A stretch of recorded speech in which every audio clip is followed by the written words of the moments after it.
Hello friends, welcome to study Kshetra academy. और आज हम डिस्कस करने वाले हैं एनआरए के बारे में। हाल ही में एनआरए लागू करने वाला जो पहला राज्य बना है वो हमारा मध्य प्रदेश बना है।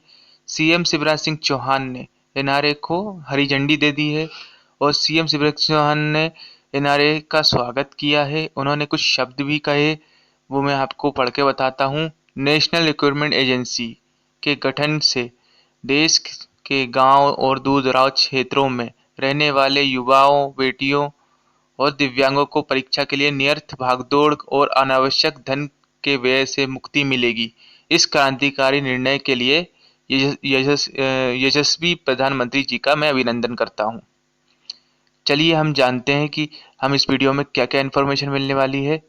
हम जानेंगे इस वीडियो में आखिर एनआरए क्या है, इसका फायदा क्या है, एनआरए के तहत कौन-कौन सी परीक्षाएं कराई जाएंगी, इस बारे में भी हम जानेंगे।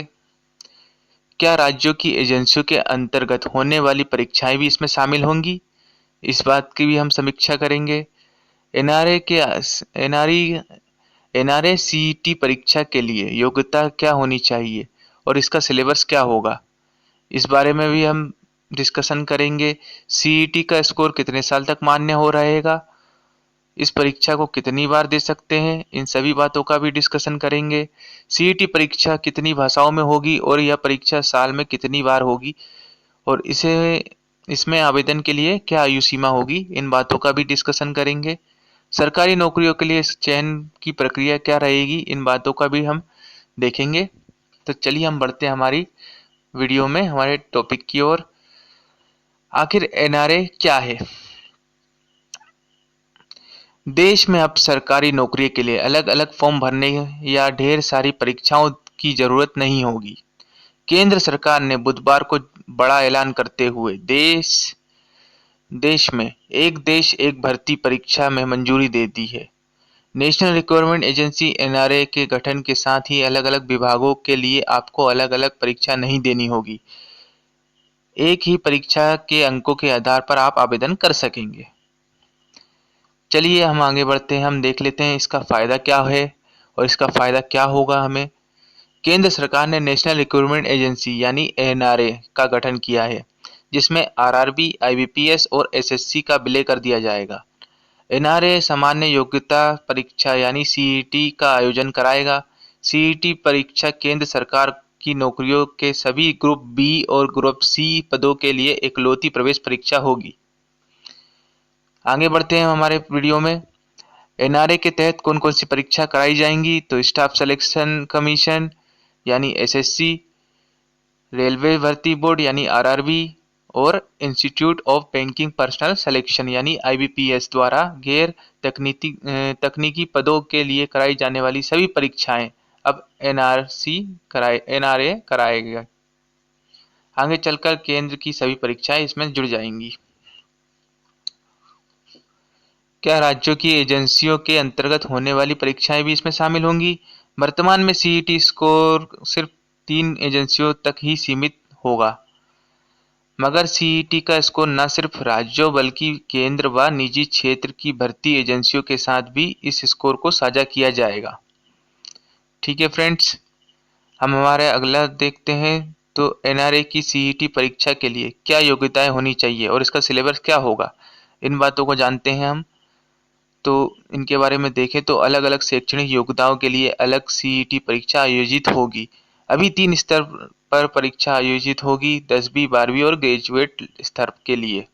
हालांकि पाठ्यक्रम एक ही होगा, परीक्षा का सिलेबस 10वीं, 12वीं और ग्रेजुएशन स्तर के आधार पर ही होगा। आगे बढ़ते हैं, सीईटी का स्कोर कितने साल तक मान्य रहेगा, इस परीक्षा को कितनी बार दे सकते हैं। सीईटी का स्कोर परिणाम घोषित होने की तारीख से 3 साल तक मान्य रहेगा। अगर कोई अपना स्कोर बढ़ाना चाहता है तो वह यह परीक्षा बार-बार दे सकता है।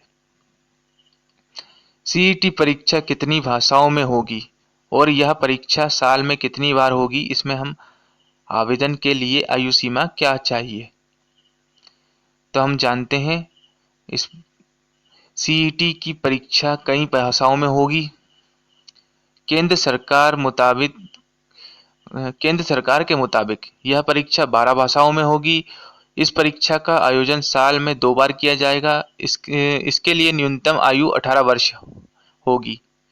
सीईटी में अधिकतम आयु सीमा मौजूदा नियमों के तहत होगी। हालांकि एससी, एसटी, ओबीसी व अन्य श्रेणी के उम्मीदवारों के लिए आयु सीमा में जो छूट मिलती है वह लागू रहेगी।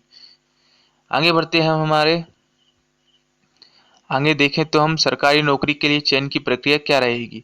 तो सीईटी टीयर 1 परीक्षा के लिए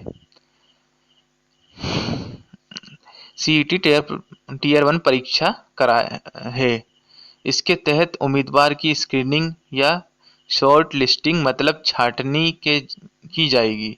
इसके बाद अगले स्तर की उच्च परीक्षा होगी जिसमें medical test, interview, physical test भी शामिल होंगे। इसका आयोजन वही संबंधित भर्ती एजेंसियों द्वारा ही किया जाएगा। यानी सीईटी जो होगा फ्रेंड्स वो केवल एक प्री लेवल का एग्जाम होगा। ठीक है, ओके फ्रेंड्स, आज की वीडियो यहीं पे समाप्त होती है। आपको मेरी इन्फॉर्मेशन अच्छी लगी हो तो हमारे चैनल को सब्सक्राइब करना बिल्कुल मत भूलिएगा। स्टडी क्षेत्र एकेडमी को सब्सक्राइब कर लीजिएगा और वीडियो को सभी जगह फैला दीजिएगा, शेयर कर दीजिएगा। धन्यवाद। मिलते हैं हम अगली वीडियो में।